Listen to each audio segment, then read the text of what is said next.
Hey everyone, in this video we will talk about the considerations for choosing an EC2 instance. So let's start. So over here, it depends on the instance type. So whether you need a general purpose instance, which is a balance of computing memory and networking resources. You want a compute optimized, which means if you want high computational power. There's memory optimized if you want to do a lot of processing in memory. And you've got huge data sets, you probably go for memory optimized. You've got accelerated computing, which is special hardware accelerators and coprocessors. And then you've got storage optimized, maybe for databases.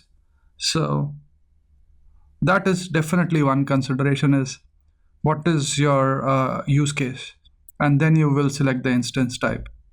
Then also you will definitely be looking at pricing. So there's this free tier where if you're looking at a micro instance and for very limited usage, probably 650 or 750 hours, you could get into the free tier.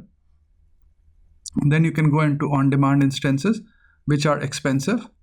And let's say I want an instance right now, I could go and get an instance, but it will be charged at the market rate.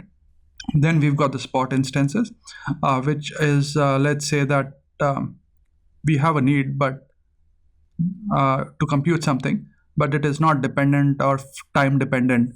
So we could get spot instances, which is like whenever the instances are available at a certain rate, the instance become available and we do the compute, and then the compute gets saved somewhere else. Then we've got reserved instances. So let's say for the next 3 years, I know how my usage will be. So I could buy reserved instances, and using that I could tap into the saving plans and save a lot of money. Because if I tell AWS that I have a reserved or a consistent usage over a period of time, they offer really good rates, which could in certain cases be up to 50% of the market rate. But you would want to do your own homework around this.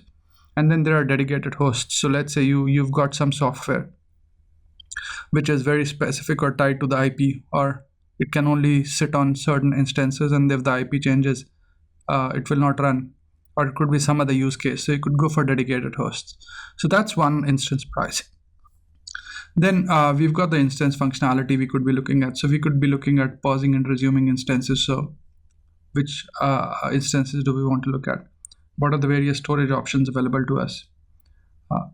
Multiple locations, where do we want our EC2 instance to be? Do we want our EC2 instances to be an auto-scaling group? What are the operating systems and the softwares that we need? So all of these things actually contribute towards the cost, but these are the factors that you want to consider when you talk about the instance and you decide to select an instance. So I hope you find this video useful, and thanks for watching this video. Please do subscribe to my channel and like my videos if you enjoy what I'm doing. Cheers, bye.